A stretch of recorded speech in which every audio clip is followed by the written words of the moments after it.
좋아요와 구독하기는 사랑입니다. 안녕하세요, 부동산입니다. 3월 16일 금요일, 이번 주의 마지막 부동산 뉴스 읽어보도록 하겠습니다.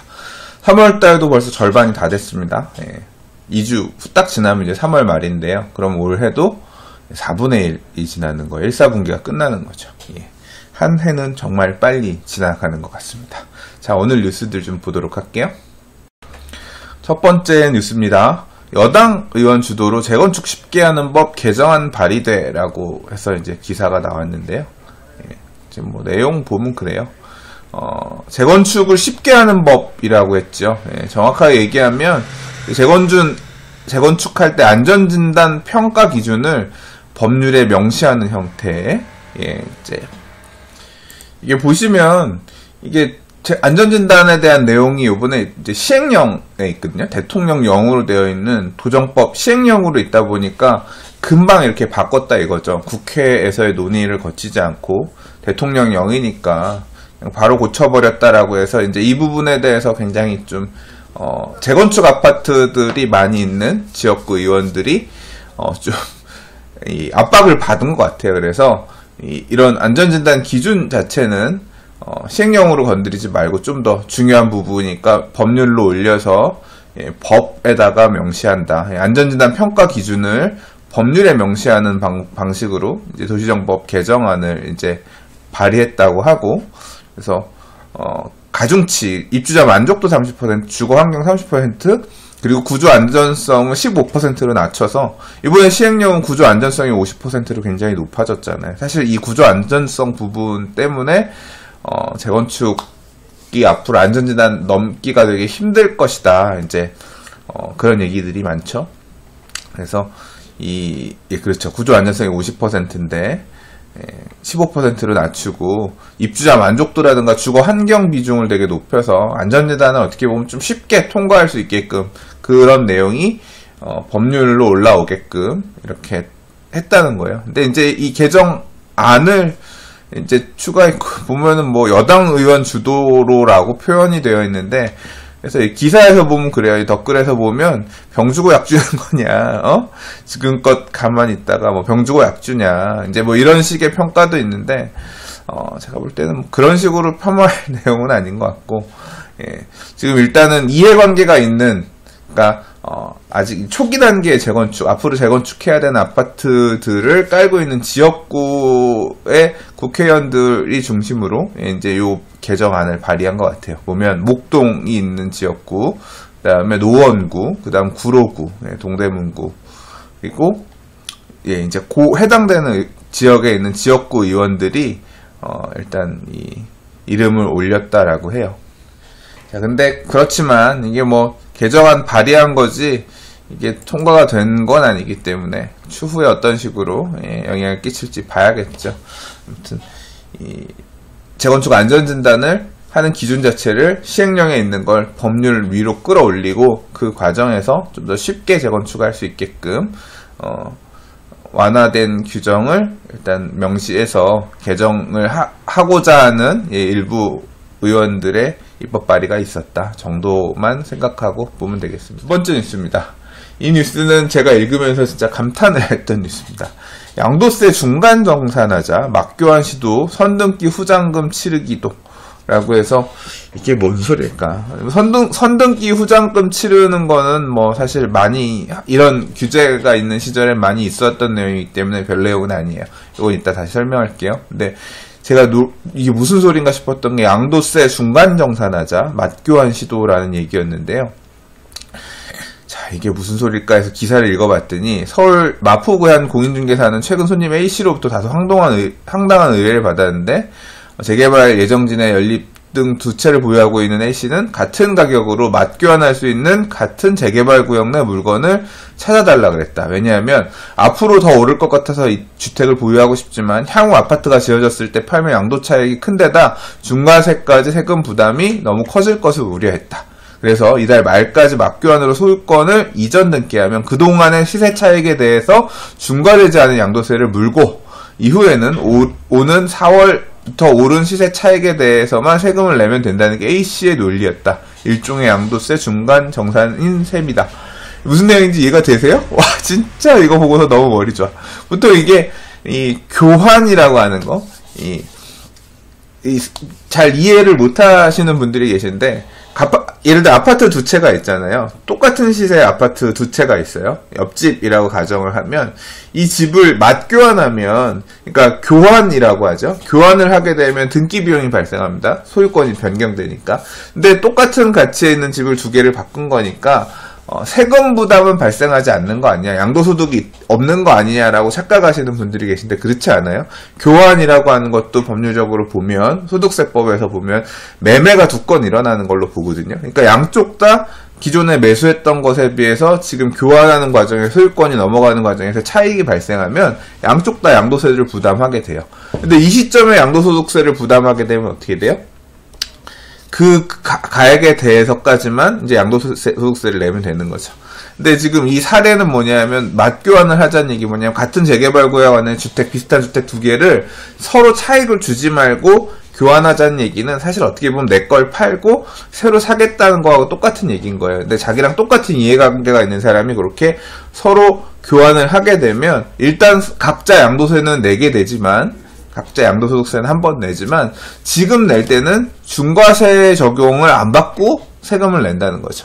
그러니까 중간정산 한번 했다는 거예요. 그리고 지금 4월 이전에 교환한 가액이 이제 매입가가 되는 거니까 추후에 양도를 하게 되더라도, 물론 이제 앞으로 다주택 중과가 시행되니 장기보유 공제도 안 되고, 그 다음에 이제 중과세 세율 적용받게 되지만, 자기가 매수했을 때부터 지금까지 상승분에 대해서는 중과세되지 않은 가액대로, 중과세되지 않은 가액대로 양도가 그 세금을 내게 되는 거니까, 그렇게 세금이라도 조금 절세하자라는 방법을 고민해서 이 소유자가 중개업자한테 제안을 했다는 거예요. 이런 걸 할 수 있을 만한 물건을 찾아달라고. 그러니까 와, 엄청나게 깜짝 놀랐습니다. 이런 방법도 충분히 생각할 수 있겠구나.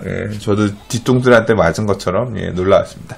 이 선등기 후 잔금이라고 하는 얘기는 뭐냐면, 예를 들어서 지금 내가 양도를 할 건데 지금 물건을 내놓는 거예요. 근데 매수자가 지금 나타나서 거래를 하려고 그래요. 근데 제가 돈이 없어서 이 잔금을 다 3월 말일까지 지급하고 소유권 이전 하기 위한 잔금을 지급할 수 없습니다. 그런 매수자가 있을 거 아니에요. 이제 그런 경우에 일단 제가 등기를 먼저 넘겨드릴 테니까 등기 먼저 받아가시고, 이제 미지급한 잔금, 왜냐하면 나는 양도소득세를 적게 내야 되니까 3월 말 이전까지 소유권 이전을 넘겨야 이제 그 중과세 되지 않은 세율대로 세금을 낼 수 있으니까, 나머지 금액은 내가 소유권 먼저 넘겨주고 나중에 받을게요, 이런 식으로 하겠다라고 하는 거죠.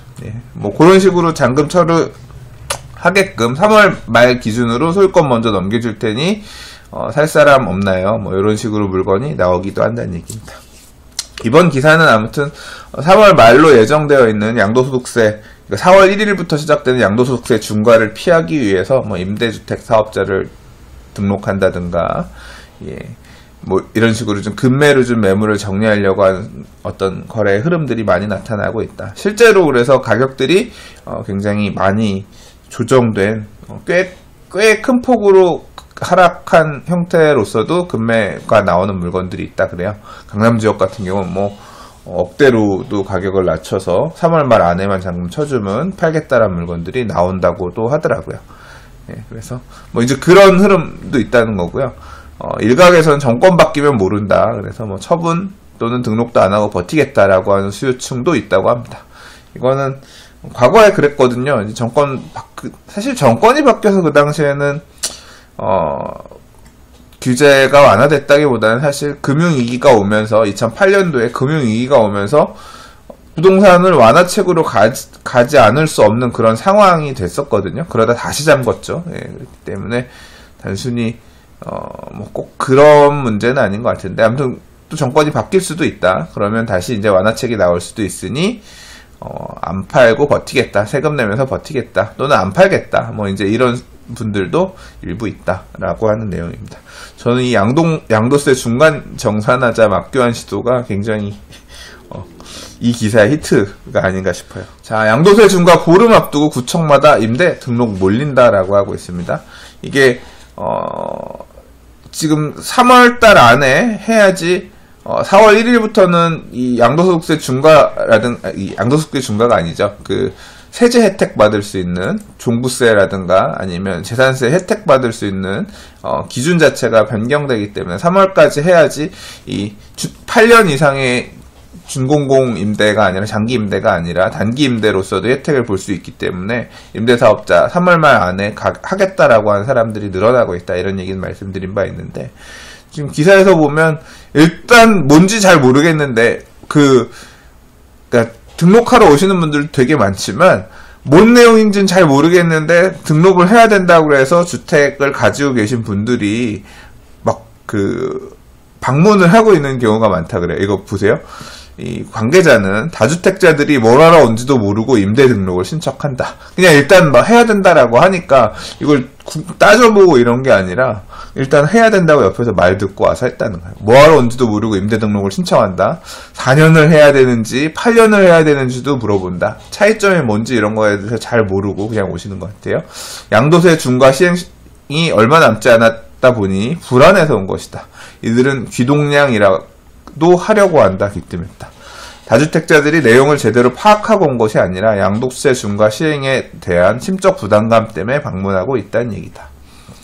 그래서 일단 다주택자들이 뭐든 하려고 임대사업자 등록을 하기 위해서 구청으로 와서 이런 보고 있는 행태들에 대해서 얘기하고 있는데, 정확하게 무슨 차이가 있는지 이런 부분에 대해서 인지 못하고도 이렇게 보고 있다고 합니다. 4월 1일을 앞두고 다주택자들이 갈팡질팡하고 있는 어떤 그런 행태를 보여주는 대목이 아닐까 싶습니다. 자, 당첨만 되면 로또라는데 현금 부자들도 강남 재건축 단지 망설이는 이유는? 이라고 기사가 나왔습니다. 이 기사를 꼽은 이유는 나중에 살펴볼게요. 네. 올해 강남 재건축 분양 예정 단지라 그래서 올해 이제 예정되어 있는 강남 쪽의 재건축 아파트 공급 물량들에 대한 소개인데요. 올해 좋은 물량들이 강남뿐 아니라 강북 쪽도 좋은 물량들이 많습니다. 3월 달에 일단 당장 지금 오늘 모델하우스 오픈했나요? 난리죠. 지난주에 할 줄 알았는데 일주일 밀려가지고 개포 8단지 재건축해서 지어지는 DH 자이 개포. 일반 분양 물량이 많아요. 1690세대. 그래서 그리고 분양가도 뭐 일각에선 너무 높다. 그리고 뭐 용적률이 높아서 매력이 없다. 이렇게 얘기하시는 분들도 계시지만 저는 대박이라고 생각합니다. 개인적으로 당첨되면 대박이라고 생각하는 데인데, 여기 이제 물량들이 분양가가 30평대가 14억대 중반 정도 나왔습니다. 나왔는데 인근에 개포 2단지나 개포 3단지 지금 가격이 워낙 높고, 뭐 개포 1단지의 지금 시세라든가 개포 올 하반기에 개포 4단지, 개포 주공 4단지 여기도 분양이 있거든요. 여기 거래되는 시세에 비해서도 월등히 메리트가 있는 금액대라서 아마 많이들 보시는 것 같아요. 그리고 서초 쪽에서는 우성 1차 재건축, 레미안 또 있고, 그다음 상하 2차 레미안, 3호가든 3차 현대 힐스테이트, 그 다음에 서초 쪽에서 무지개 아파트 GS 등등 이렇게 있어서 재건축 물량들 좋은 것들 많은데, 이 현금 부자들도 강남 재건축 단지를 망설이고 있다라는 얘기가 나왔습니다. 이게 무슨 소리야? 이게 얼마 전에 기사 읽을 때 얘기했던 게 그들만의 리그라고 그런 얘기를 제가 어제 기사에서 읽은 것 같은데, 말 그대로 대출 보증을 안 해줘서, HUG가 대출 보증을 안 해줘서, 또는 그리고 이제 시공사도 마찬가지로 자금 조달을 시공사가 해서 대출 보증을 시공사 보증도 안 해주기 때문에 결국 중도금을 현금 납부할 수 있을 만한 현금 부자들이 청약을 할 수밖에 없어서 그들만의 리그가 되고 있다라고 기사를 읽은 바 있는데, 이 기사에서는 현금 부자들도 망설이고 있대요 라고 하면서 이 그림 하나가 캡처됐어요. 올해 강남 쪽 분양 넣으려고 하는데 개포 8 포함 분양 당첨 시 세무조사랑 나오나요? 라는 질문. 글들 보니 매수 매도 엄청 조사한다 그러는데요. 강남 서초 송파 분양권 당첨 후 자금 조달 계획서에서 전세금이나 현금 그리고 신용대출 등을 하려고 했는데 무주택으로 벗어나는 사람들도 모두 다 세무조사로 뜯어가나요? 라고 기사가 나오죠. 이게 예, 당연히 아시겠지만, 예, 왜 이 기사를 꼽았는지 아시겠죠? 예, 부동산 스터디 카페에 어떤 회원분께서 올려주신 글입니다. 그 글을 캡처해가지고 올려주셨네요. 북카페 안에서, 부동산 스터디 카페에서 최근에 한 2, 3개월간 굉장히 이슈가 된 글들이 뭐냐면, 세무조사 받은 내용들입니다. 그러니까, 강남에 아파트를 구입했는데, 세무조사 통보가 와서 몇 달 동안 세무조사를 받았습니다. 어떻게 세무조사를 응했습니다. 그래서 뭐 어떻게 됐습니다. 등등에 대한 글들이 북카페 안에서 올라왔고, 그 세무조사 받은 글을 써주신 내용들을 회원들이 보면서 굉장히 아마 충격들 받으셨을 거라고 생각해요. 아, 이런 것도 세무조사를 한단 말이야 할 정도. 그리고 실제로 괜히 집 하나 뭐 좋은 금액의 분양 받으면 좋겠지만 잘못 투자했다가 세무조사 받아서 굉장히 세무조사 받으신 분들 말씀으로는 전부 다 이렇게 공통적으로 하는 말씀들이 되게 고통스러웠다. 되게 힘들어 하시는 얘기들이 있거든요. 그래서 굳이 긁어부스럼 만들 필요가 있느냐. 이제 그런 생각을 가지고 계신 분들도 있는 것 같아요.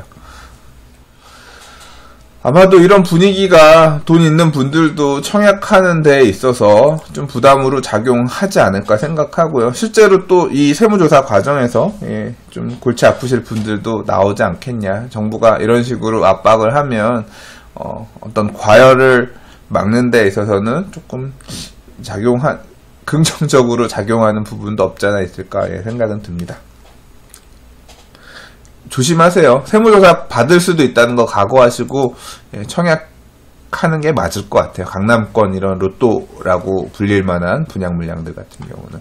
자, 오늘 마지막 뉴스입니다. 도시재생지역 역량 강화, 도시재생대학 전국에 50곳에 설치한다 라는 내용입니다. 국토교통부는 지역 주민이 도시재생을 주도할 수 있도록 지역의 역량을 강화하고 관련 네트워크를 형성하는 지역 주민주도 도시재생 뉴딜 거버넌스 방안을 추진한다고 15일 밝혔고, 이에 따라서 올해 안에 도시재생대학을 도시재생이 필요한 기초지방자치단체 50곳 이상에서 운영할 계획이다. 서울시 같은 경우도 이런 도시재생대학이란 명칭은 조금 다르겠지만 도시재생을 활성화하기 위한 어떤 교육 커리큘럼들을 많이 운영하고 있어요. 그래서 저도 한번 좀 이런 거 가서 들어보고 싶고 하기는 했는데, 이제 이런 내용들 서울시에서 많이 활용해왔던 그런 모델들을 올해는, 그러니까 작년부터 시작해서 올해는 도시재생 뉴딜 사업의 원년이라고 할 수 있는 해기 때문에 많이 추진을 하겠다라고 하는 것 같습니다. 제가 도시재생이라고 하는 테마에 대해서 이제 관련된 책들도 찾아보고 구입해서 보면서 느꼈던 가장 큰 이제까지의 정비사업하고의 차이점은 뭐냐면, 도시재생사업, 우리가 이제까지 지역이 낙후되고 막 이렇게 좀 쇠퇴하게 되면 철거하고 집을 짓는다. 그래서 새로 건물을 짓거나 뭔가를 지어놓으면 거기 안에 이제 새로운 것을 찾아 사람들이 들어온다라고 하는 어떤 공학적인 접근이라고 해야 될까요? 이 건설적인 공돌이 마인드라고 해야 되나? 이런 식의 어떤 건축, 무슨, 경제적인 접근이라고 해야 되나? 이런 접근밖에 없었거든요. 근데 도시재생 사업이란 걸 보면, 이 책들이나 이런 내용들을 보면 출발점들 자체가 다릅니다.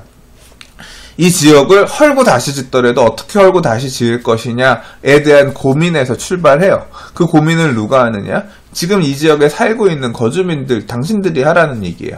근데 사회가 자꾸 이렇게 개인주의 사회로 가고 파편화되고 하면서 지역 주민들의 어떤 의견이 모일 공간들이 없어지는 거죠. 다시 말해서 이 쇠퇴한 우리 지역을 어떻게 다시 활성화할 거냐에 대한 의견을 모아야 되는데, 거기에서 주민이 빠지면 될 수가 없는 거예요. 관공서가 가서 이 동네는 봉제 공장으로 만들면 좋겠어요. 그냥 이런 식으로 임의로 관공서가 찍어줄 수도 없다는 거죠. 그래서 이 도시 재생 사업에 돈 나가는 것들을 보면 지역 주민들을 이렇게 모아서 사랑방이라도 만들거나 뭔가 같이 할 수 있는 네트워크를 만들 수 있는 공간들을 만들어서 이제 그 사람들이 모이게끔 하는 데에서 보통 시작을 하더라고요. 그리고 그렇게 만든 사람들이 이제 방향을 내놓고 의견을 내놓고 하게끔 거기에서 도시재생 사업이 대부분 출발을 하게끔 하거든요. 그러다 보니까 시간도 되게 많이 걸리고 단기적으로는 눈에 보이는 게 없는 것 같아요. 없는 것 같은데 이제 그렇게 어쨌거나 조금 어떤 가시적인 성과가 있는 지역들도 있고요. 그래서 이제 그런 모델들을 갖고 와서 전국에 이제 이렇게 해보세요. 알려줄 수 있을 그런 공간들을 그런 어떤 모델들을 만들겠다는 거죠. 도시재생대학이라고 하는 것을 전국의 지역, 이제 이 도시재생 사업 추진하고 있는 지역에다가 만들어서 이렇게 차별화된 교육과정을 운영한다. 전문가 양성을 한다. 도시재생을 위한 전문가 양성을 한다. 그렇게 하고 있네요. 자, 이 긍정적인 결실을 맺을지 또 한편으로는 응원하는 부분도 있습니다. 자, 오늘 준비한 뉴스는 여기까지입니다. 이번 한 주도 고생 많으셨습니다.